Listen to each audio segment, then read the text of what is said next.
Vous êtes prêts?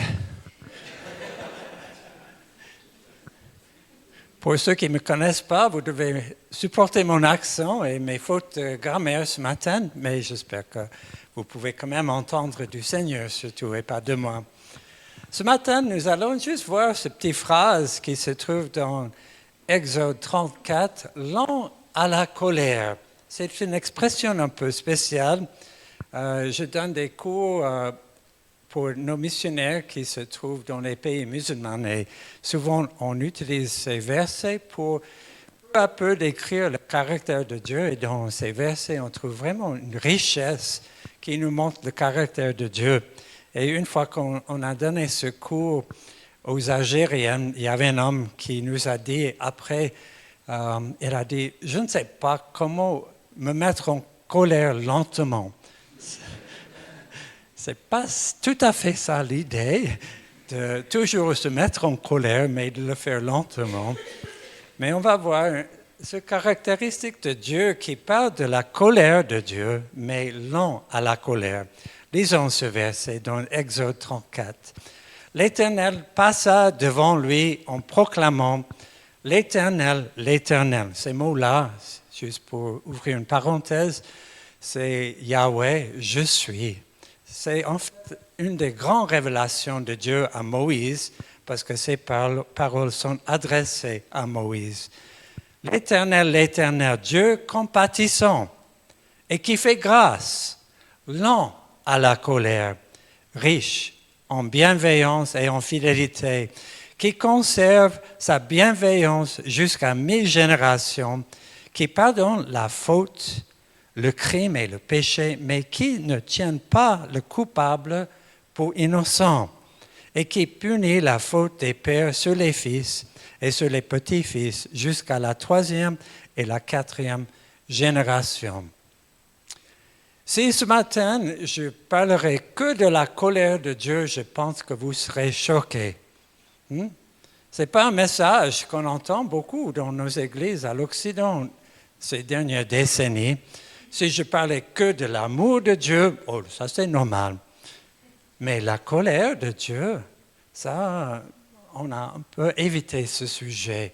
Parler de l'enfer, le jugement éternel que Dieu exerce sur les non-croyants, pour ceux qui n'ont pas mis leur confiance dans le Seigneur. Ça, on n'en parle pas beaucoup. Mais la colère de Dieu, l'amour de Dieu sans sa colère, c'est quoi ça? C'est pas très sérieux après tout. Imaginez-vous que vous vivez dans le temps de Hitler, que vous êtes juif, et vous voyez que Dieu est toujours compatissant envers tous les pécheurs. Alors vous ne serez pas très content en fait, parce qu'à quelque part nous crions qu'on voit la justice et pas seulement la gentillesse de Dieu. Mais le message qui est souvent donné de notre époque, c'est que la gentillesse de Dieu. À quelque part, on peut faire n'importe quoi et Dieu nous pardonne. Et c'est ça un peu le message. Et à quelque part, c'est la raison pour laquelle nos églises se vident. Parce que si Dieu est comme ça, je n'ai pas besoin d'aller à l'église. Je n'ai pas besoin d'être un disciple de Christ. Je n'ai pas besoin d'obéir parce que Dieu est gentil. Il va toujours me pardonner. Mais en fait, la colère de Dieu et l'amour de Dieu vont ensemble. Et je vous donne un petit exemple de ma vie personnelle. Quand j'avais environ 8 ans, je devais prendre le bus scolaire pour aller à l'école. Donc, je suis américain d'origine et vous avez peut-être vu ces bus jaunes dans les films. Ça, donc, c'était pas le bus public, c'était géré par l'école. Et le chauffeur de bus avait une habitude, dans le bus que j'ai pris, d'ouvrir la porte un peu avant l'arrivée. Et j'avais l'idée, comme un petit garçon, je vais voir si je peux courir aussi vite que le bus. Alors je me mettais devant la porte. Il ouvrait la porte environ 20-30 mètres avant ma maison. Moi, je sautais dans le vide pour courir et voir si je pouvais courir aussi vite que le bus. Alors, je ne suis pas arrivé, je suis tombé, roulé dans la poussière, et le chauffeur a arrêté le bus immédiatement, il est sorti me prendre pour voir si j'étais blessé. Il avait vraiment peur, ça c'est clair. Et je n'étais pas blessé, il n'a pas grondé, il m'a laissé comme ça. Mais je peux vous dire une chose, je n'ai rien dit à ma maman. Et vous savez pourquoi? Ma maman n'aurait pas dit « Oh Gary, pauvre, ça va, tu t'es pas blessé. » Non, qu'est-ce qu'une maman va faire?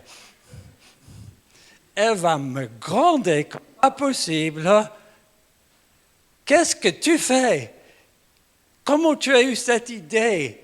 Cette stupidité? J'aurais reçu un fessé, je sais qu'on ne fait plus ça, mais bon, moi j'aurais bien mérité. J'ai reçu pas mal que j'ai aussi mérité quand j'étais jeune. La colère de ma maman aurait été manifestée, certainement. Certainement. C'est une expression d'amour. Et sa colère n'aurait pas arrêté là non plus. Elle aurait aussi été vraiment en colère contre le chauffeur, n'est-ce pas? La colère, ce n'est pas une mauvaise chose quand c'est pratiqué d'une bonne manière. Et ma maman, pourquoi elle serait en colère contre moi? Parce que je faisais une bêtise qui pouvait m'endommager, même me tuer. Et elle serait aussi en colère contre le chauffeur pour la même raison. Et la colère de Dieu, c'est similaire. Quand Dieu s'enflamme de colère, c'est à cause de nos péchés, mais à cause de l'effet du péché, la souffrance, le mal que nous pouvons faire à nous-mêmes pour détruire notre propre vie, mais aussi le mal que nous pouvons faire contre d'autres personnes.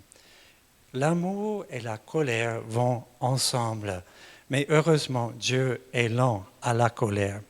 Alors j'ai fait un petit dessin, Beverly a fait un dessin.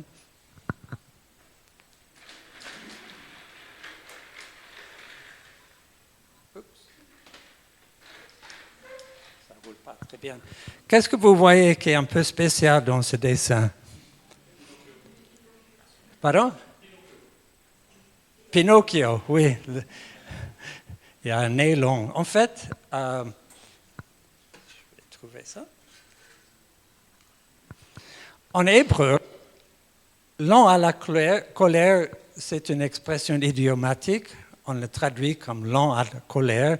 Mais littéralement, c'est traduit par au nez long ou long de nez.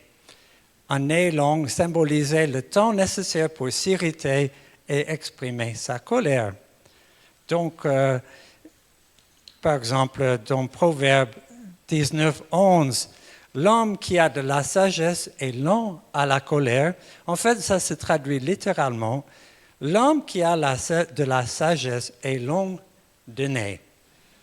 Donc, c'est un peu spécial. Quelle est la couleur associée avec la colère? Rouge. Et jalousie, c'est quoi? J'ai perdu mon feutre rouge. Ah, merci. J'étais tout préparé, mais j'ai oublié. Alors, voilà, lent à la colère. On commence à être rouge. Oui, la jalousie, on décrit souvent comme vert. On a des couleurs pour nos émotions. Et rouge, pourquoi? Oui, parce que quand quelqu'un s'énerve, quand on voit qu'ils sont en colère, même si ce n'est pas encore explosé, on voit que le visage, peut-être le nez devient rouge. En français, j'ai trouvé l'expression, c'était quoi?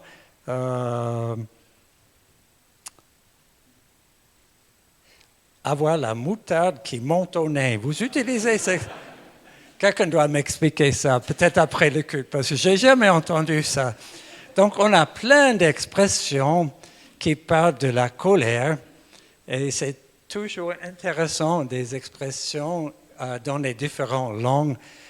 Et on a beaucoup d'expressions parce que, voilà, la colère, c'est quelque chose qu'on voit souvent, et on décrit de différentes manières, mais on le voit, c'est quelque chose de visible. Mais Dieu a le nez long, il est long à la colère.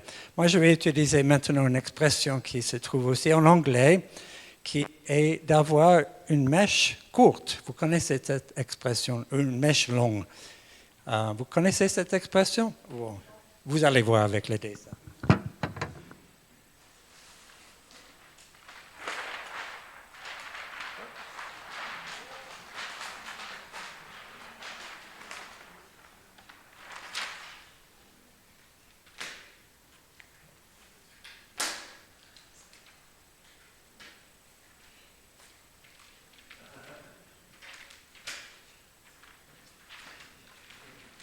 Donc, vous comprenez maintenant?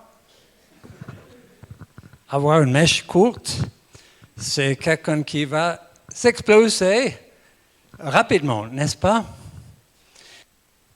Si Dieu avait une mèche courte qui était rapide à la colère, et moi j'étais là, ici, quel serait mon sentiment? La peur, n'est-ce pas?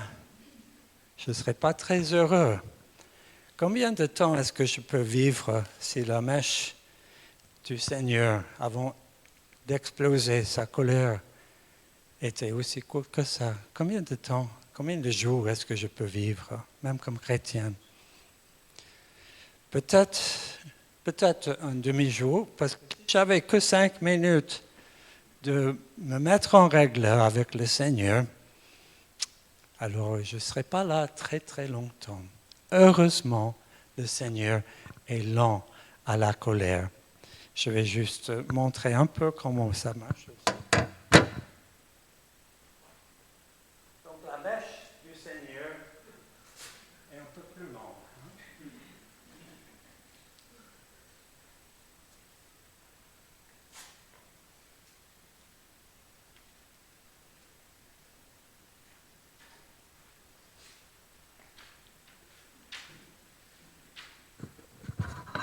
Mais c'est allumé quand même. C'est allumé quand même contre l'humanité, contre chacun de nous. C'est allumé quand même. On ne mesure pas des mèches sur les bombes en longueur, mais dans le temps. Si vous êtes un mineur et vous mettez des explosifs pour casser des rocs, vous avez des mèches en mesure en temps et pas en distance. Si ça brûle vite ou si ça brûle lent, donc on a une distance. Peut-être vous allez mettre 60 secondes pour sortir la grotte avant que ça explose, mais vous n'allez pas mettre 3 jours. La lenteur du Seigneur, c'est aussi en temps, mais on ne sait pas encore combien de temps. Mais la mèche est allumée contre le péché.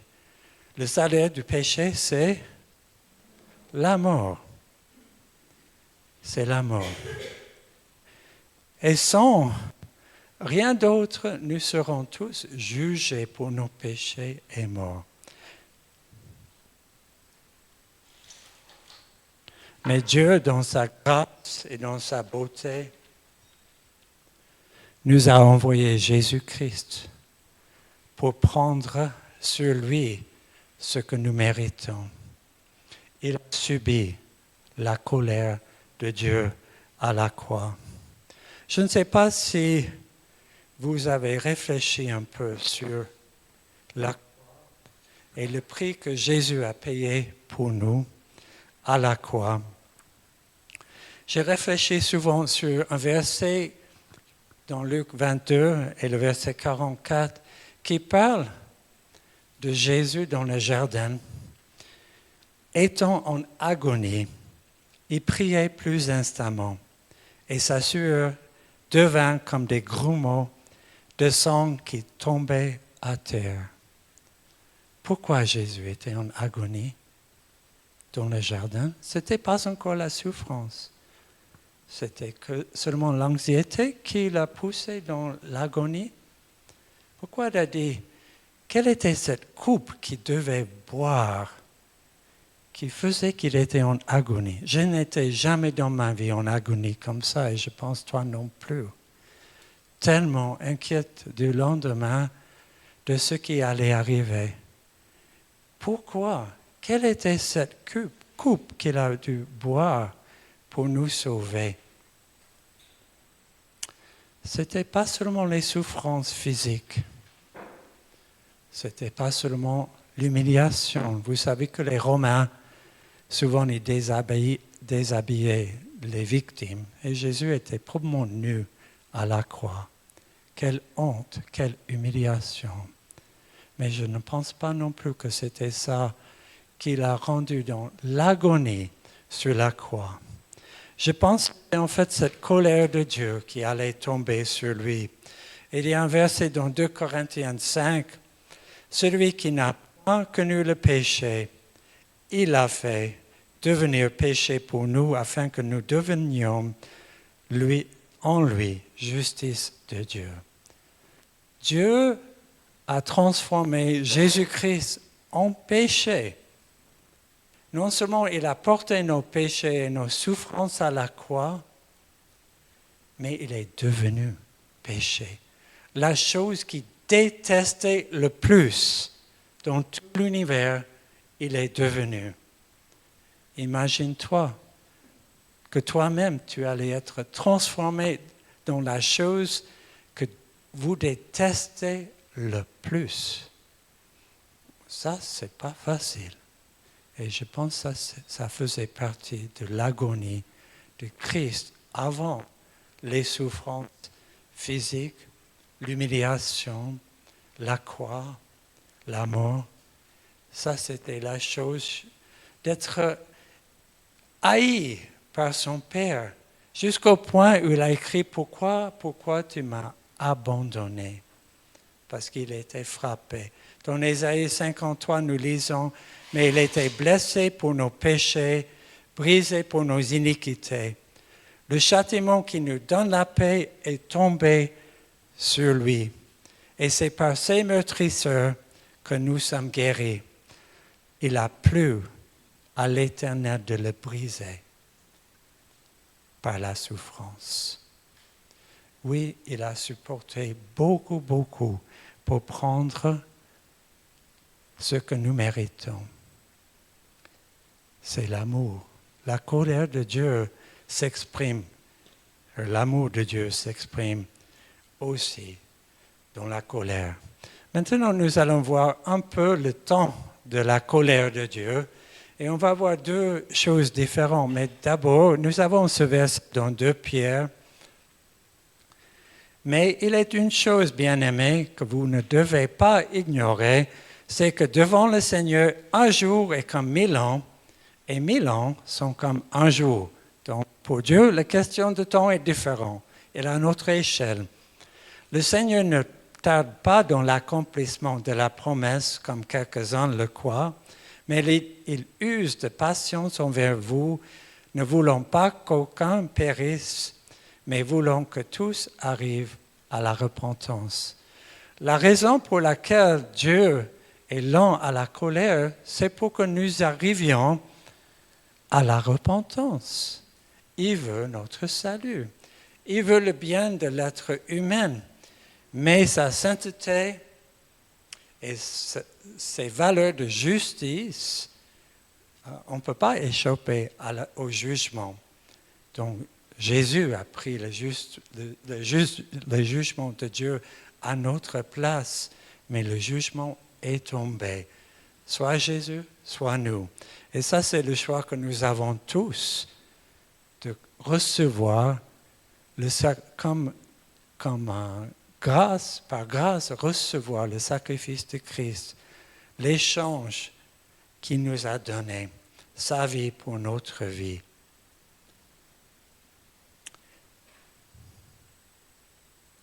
Mais on va voir maintenant un peu l'idée, Dieu lent à la colère. Des fois, c'est vraiment lent à la colère. Et on va voir 2 prophètes maintenant, Jonas et Nahum. Jonas, je ne sais pas si vous connaissez cette histoire, je pense que oui, c'est l'histoire où Jonas était envoyé par Dieu à Ninive. Il a pris un bateau pour partir dans une autre direction. Et voilà, il a fini dans l'estomac d'un grand poisson. parce qu'il ne voulait pas aller. Souvent, on pense qu'il avait peur, mais en fait, à la fin de Jonas, dans le verset 4, on voit pourquoi Jonas ne voulait pas aller à Ninive. Parce que Ninive, c'était une ville qui menaçait Israël. Et voici ce que Jonas dit. Cela fut très mal pris par Jonas qui se fâche. Il pria l'Éternel et dit, « Ah, Éternel, n'est-ce pas ce que je disais quand j'étais encore dans mon pays? C'est ce que je voulais prévenir en fuyant à Tarsis, car je savais que tu es un Dieu qui fait grâce et qui est compatissant, lent à la colère et riche en bienveillance, et qui regrette le mal. » Jonas, en fait, a cité ce que nous avons lu dans Exode. Il savait le caractère de Dieu et il ne voulait pas que Dieu soit lent à la colère avec Ninive. Et quand il est arrivé, il a crié « Encore 40 jours et Ninive sera bouleversée. » Donc déjà, lent à la colère, Dieu leur a donné 40 jours pour se repentir. Mais après 3 jours, la ville de Ninive s'est repentie. Et Dieu n'a pas exercé le jugement sur cette ville. Et Jonas était fâché parce qu'il voulait en fait que Dieu détruise la ville de Ninive. Et après, on a le prophète Nahum qui écrit tout au début du livre de Nahum, menace sur Ninive, livre de la vision de Nahum. El Koshit. L'Éternel est un Dieu jaloux, il se venge. L'Éternel se venge, il est plein de fureur. L'Éternel se venge de ses adversaires. Il garde sa rigueur envers ses ennemis. L'Éternel est lent à la colère, il est grand par sa force. Il ne laisse certes pas impuni. L'Éternel fraye son chemin dans le tourbillon, dans la tempête. Les nuées sont la poussière de ses pieds. Ninive était jugée après ces paroles de Nahum. Vous savez combien de temps il y avait entre Nahum et Jonas? Quelqu'un a une idée? Marc, tu es l'historien. Entre Jonas et la destruction de Ninive, parce qu'on ne sait pas combien de temps elle avançait, prédit par Nahum. OK. Mais entre Jonas et l'accomplissement de cette prophétie, il y a plus de 150 ans. Voilà, 150 ans. Plus de 150 ans. Et plus que ce qu'elle dit. Lent à la colère. Ça, c'est long. Jonas qui attendait le jugement immédiatement et Dieu qui a exercé le jugement 150 ans après. On voit aussi qu'il y a une certaine grâce qui est donnée pour une génération qui se repente devant le Seigneur. Et on voit ça aussi de notre temps. Quand une nation tourne vers le Seigneur, il y a des bénédictions pour bien des années après, même quand une nation commence à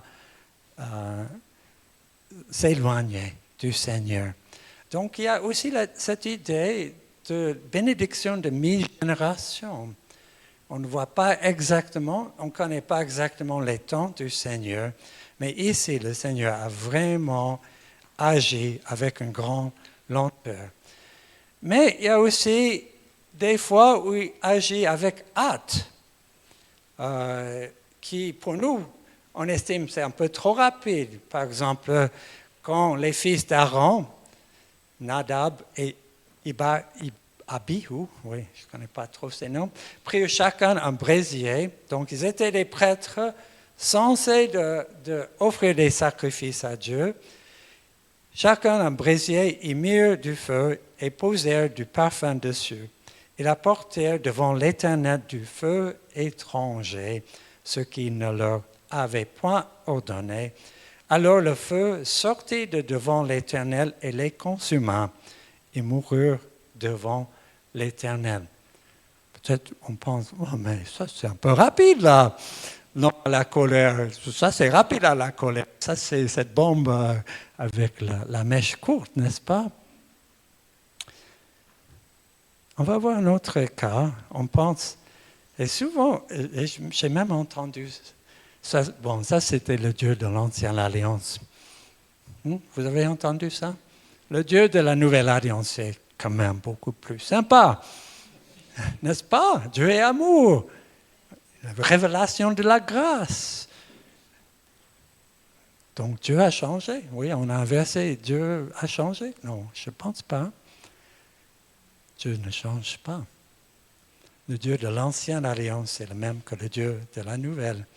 Et on a l'exemple dans le livre des Actes d'Ananias et Saphira.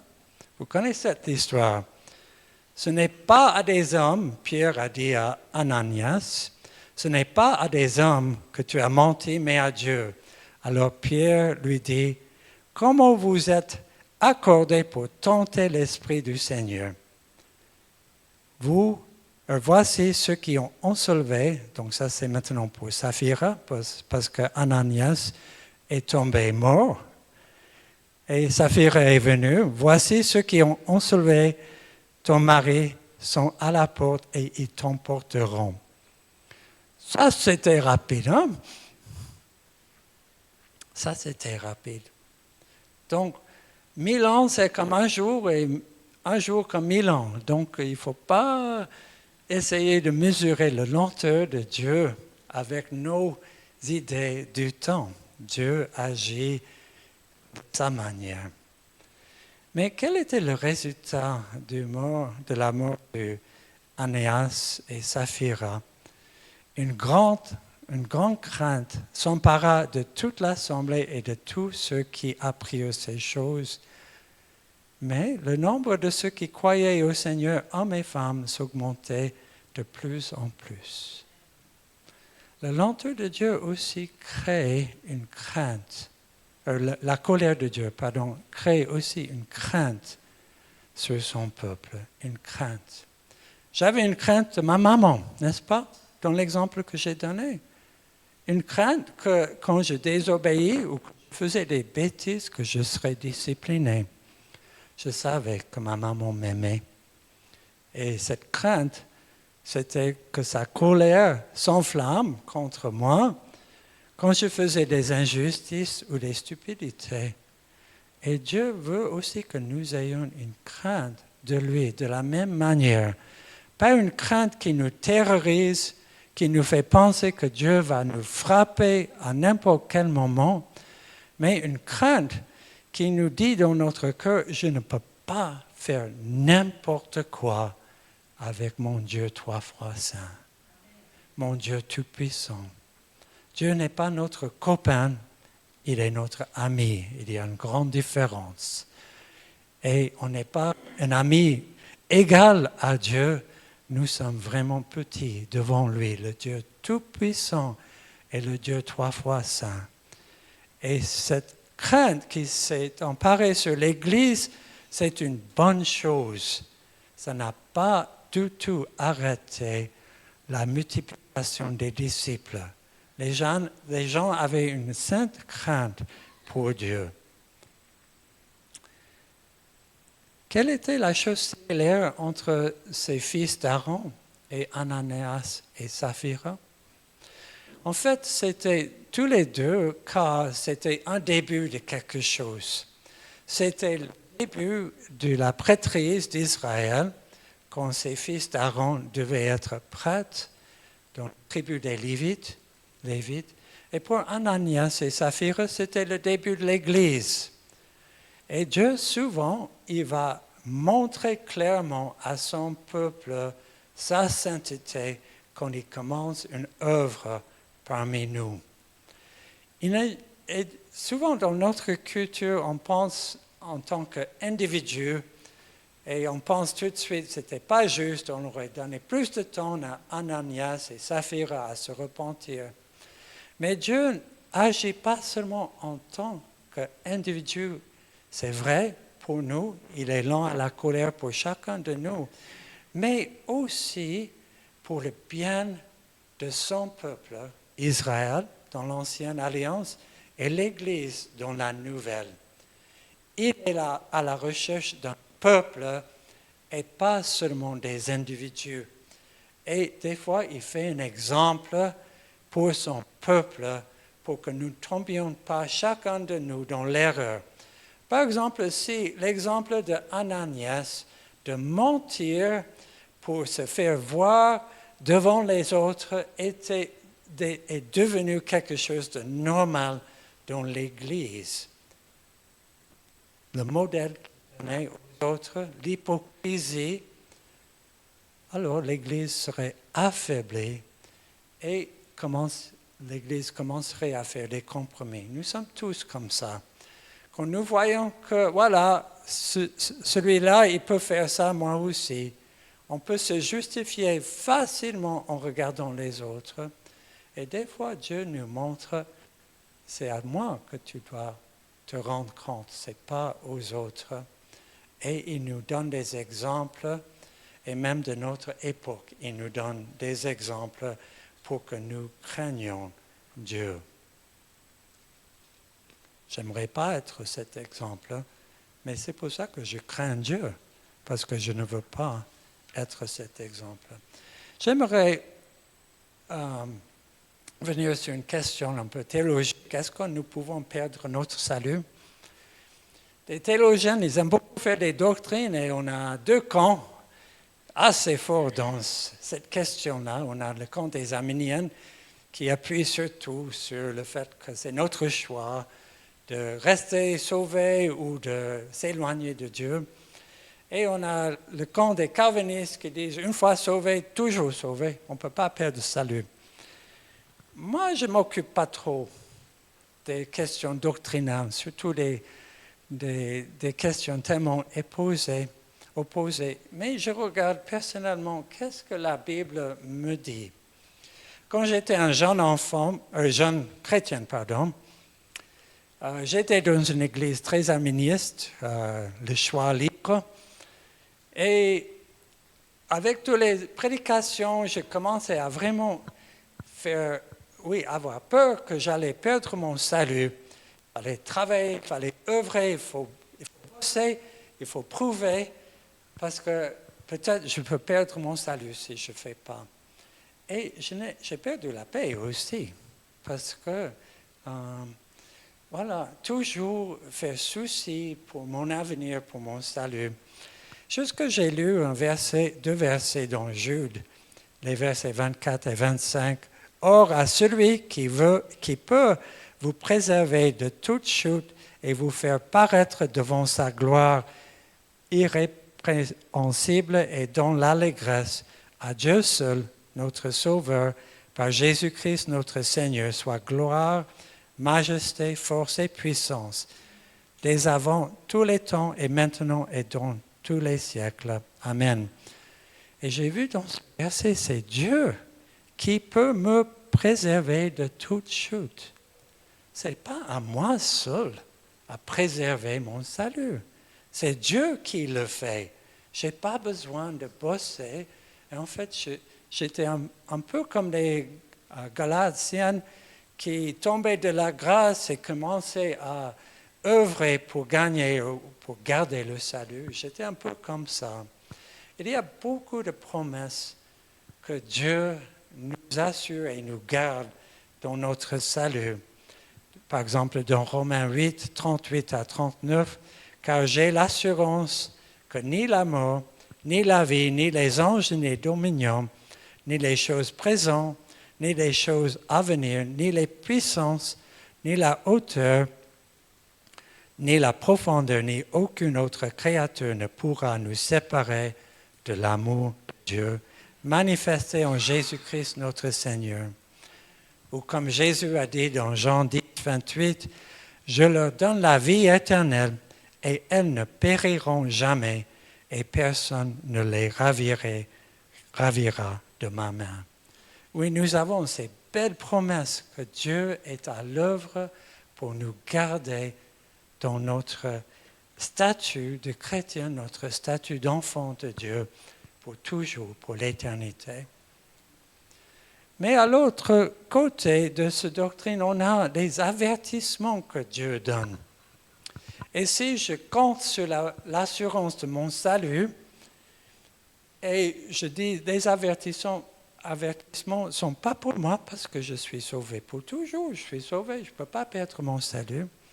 Alors je trouve assez stupide que quand on lit tous les évangiles et toutes les paroles de Jésus, combien d'avertissements il donne aux chrétiens, si nous les ignorons, est-ce que nous prenons un risque là? Et pour moi, personnellement, j'essaie de ne pas répondre à ces questions doctrinalement, mais je vois les avertissements et je fais attention. Je suis averti, je dois l'obéir, je dois écouter. Par exemple, si on pense à la parabole des 10 vierges, 5 qui manquaient de l'huile dans leur lampe et 5 qui a pris assez, je suis averti que le temps court et peut-être Jésus va tarder de revenir. Il faut que j'ai de l'huile dans ma lampe. Je ne vais pas juste dire je suis sûr que Jésus va me prendre. J'ai besoin d'avoir cette huile dans ma lampe.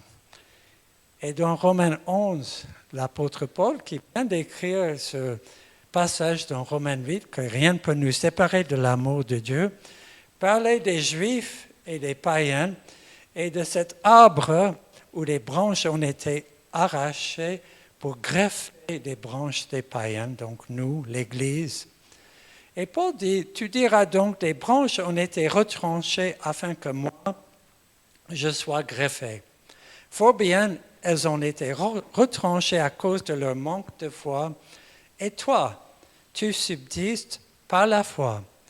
N'aie pas de pensée hautaine, mais de la crainte. Car si Dieu n'a pas épargné les branches naturelles, il ne t'épargnera pas non plus. Ça, c'est un avertissement que je dois respecter. Et dans Matthieu 24, c'est Jésus qui a dit dans les versets 12 et 13, « En raison des progrès de l'iniquité, l'amour du plus grand nombre se refroidira. » Ça, c'est une prophétie pour la fin du temps. « Mais celui qui persévérera jusqu'à la fin sera sauvé. » Ça, c'est une promesse conditionnelle, là. Il n'y a pas de sûreté dans cette promesse. L'amour de beaucoup vont refroidir. Et on voit dans l'Apocalypse comment Dieu a reproché les gens, et l'église de l'Éphèse, par exemple, où il a dit, tu as abandonné ton premier amour. Repens-toi. Nous devons prendre au sérieux les avertissements du Seigneur et ne pas camper sur notre salut. Et quand je conseille des gens au sujet de est-ce qu'on peut perdre notre salut, je ne viens pas sur les doctrines. Si une personne commence à douter son salut, peut-être j'ai péché contre le Saint-Esprit et j'ai perdu mon salut. Je vais montrer les Écritures qui montrent sûrement que Dieu nous protège et que Satan ne peut pas voler notre salut. Par contre, si je vois un chrétien qui s'éloigne du Seigneur, qui s'égare du troupeau, qui ne vient plus à l'église, qui commence à vivre dans le péché, je vais montrer plutôt les avertissements sévères pour qu'il craigne Dieu, qu'il se repent et qu'il revienne au Seigneur. Et je pense que nous devons penser plutôt à mettre en pratique la parole et pas trop passer notre temps à discuter des doctrines, surtout à ce sujet. Est-ce que nous pouvons perdre notre salut? Alors, que faire? Que faire? J'arrive à la conclusion ici. Aimer Dieu, craignez Dieu. C'est notre appel. Aimer Dieu et craignez Dieu. Craindre Dieu, c'est une révérence, un respect de notre Dieu tout-puissant et saint.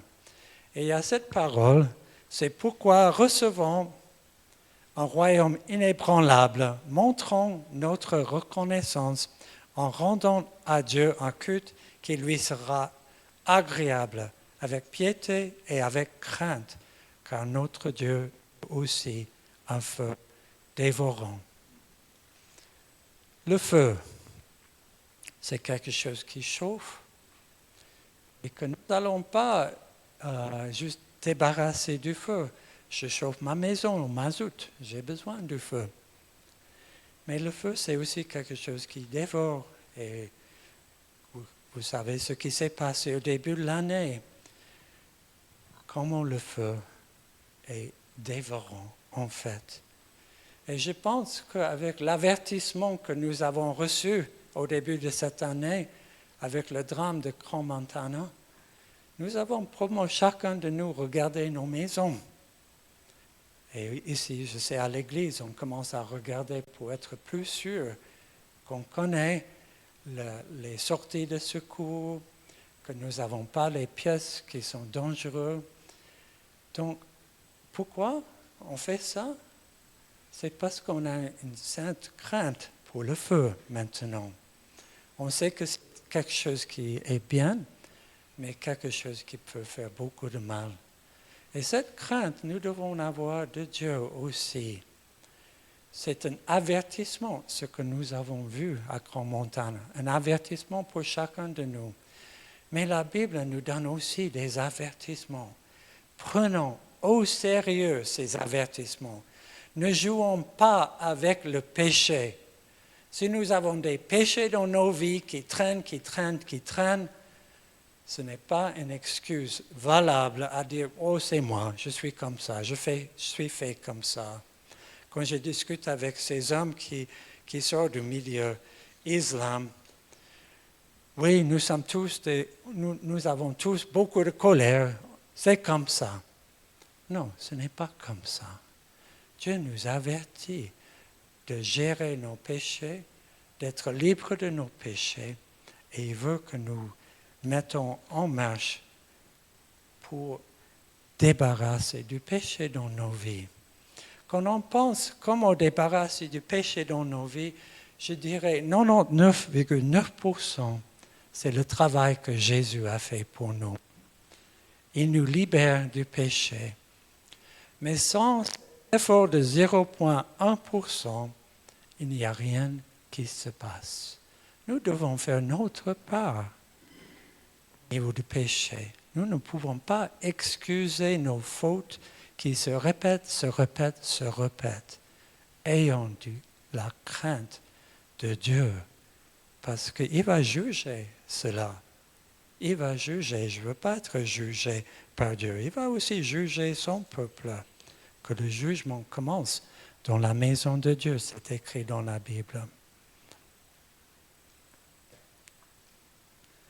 Ainsi, mes bien-aimés, comme vous avez toujours obéi, travaillez à votre salut avec crainte et tremblement. Non seulement en ma présence, mais bien plus encore maintenant que je suis absent. Car c'est Dieu qui produit en vous le vouloir et le faire selon son bon plaisir. Travaillons notre salut. Ce n'est pas un peu contre la doctrine. Non, nous avons un 0,1% à faire dans notre salut. Travaillons notre salut avec crainte et tremblement. Mais regardez, dans ce même verset, c'est Dieu qui produit en vous le vouloir et le faire. Ça, c'est le 99,9%. Nous pouvons compter sur lui de nous aider, d'être libérés de nos péchés, de vivre saint comme il est saint. Il nous appelle d'être saint comme il est saint. Nous pouvons compter sur lui. Il nous donne le faire, donc la possibilité, la force de mettre en pratique sa parole, mais il nous donne le vouloir aussi. Mais en fait, nous devons chercher les deux choses de lui. Ce n'est pas automatique. Nous devons travailler notre salut avec crainte et tremblement.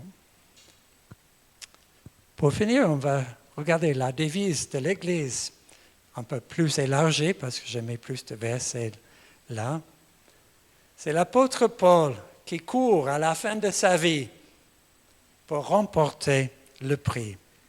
Ce n'est pas que j'ai déjà remporté le prix, et il parle de la résurrection d'entre les morts, que j'ai déjà atteint la perfection, mais je cours pour tâcher de les saisir, puisque moi aussi j'ai été saisi par Jésus-Christ. Frère, je ne pense pas avoir saisi, mais je fais une chose. oubliant ce qui est en arrière et me portant vers ce qui est en avant. Je cours vers le but pour remporter le prix de la vocation céleste de Dieu en Jésus-Christ. Et j'ai juste une dernière petite exhortation pour nous, pour que ça ne devienne pas seulement quelque chose qu'on a entendu et on a oublié. J'aimerais que nous mettions en pratique l'enseignement que Tom nous a donné la semaine passée. Vous vous souvenez, il a parlé de Néhémie, qui faisait un tour de la ville de Jérusalem pour constater des dégâts. C'est la première chose qu'il a fait. Et nous allons passer quelques instants maintenant et j'aimerais que vous, devant le Seigneur et avec le Seigneur, vous constatez les dégâts dans ta vie. Ensuite, Néhémie a exhorté les Israélites de reconstruire les murs ensemble et de persévérer dans l'œuvre. Et ça aussi, j'aimerais que nous fassions tous. Après faire le constat de nos vies et ce qui a changé, de commencer la reconstruction ensemble. Peut-être vous ne pouvez pas vous libérer tout seul du péché qui vous tracasse depuis des années.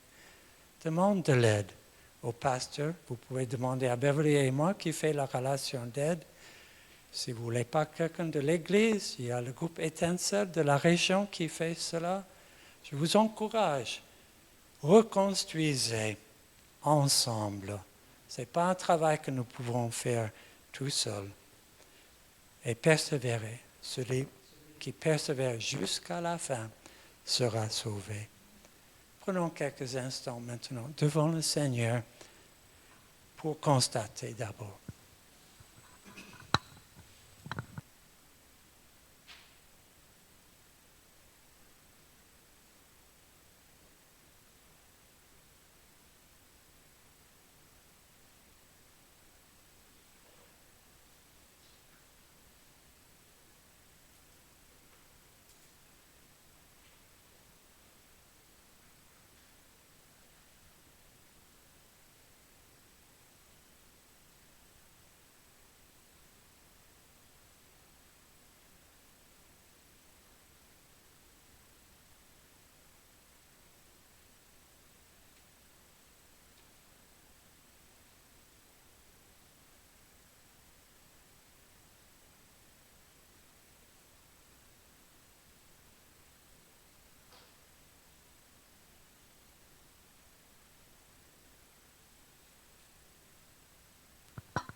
Seigneur, c'est toi qui nous donnes le vouloir et le faire.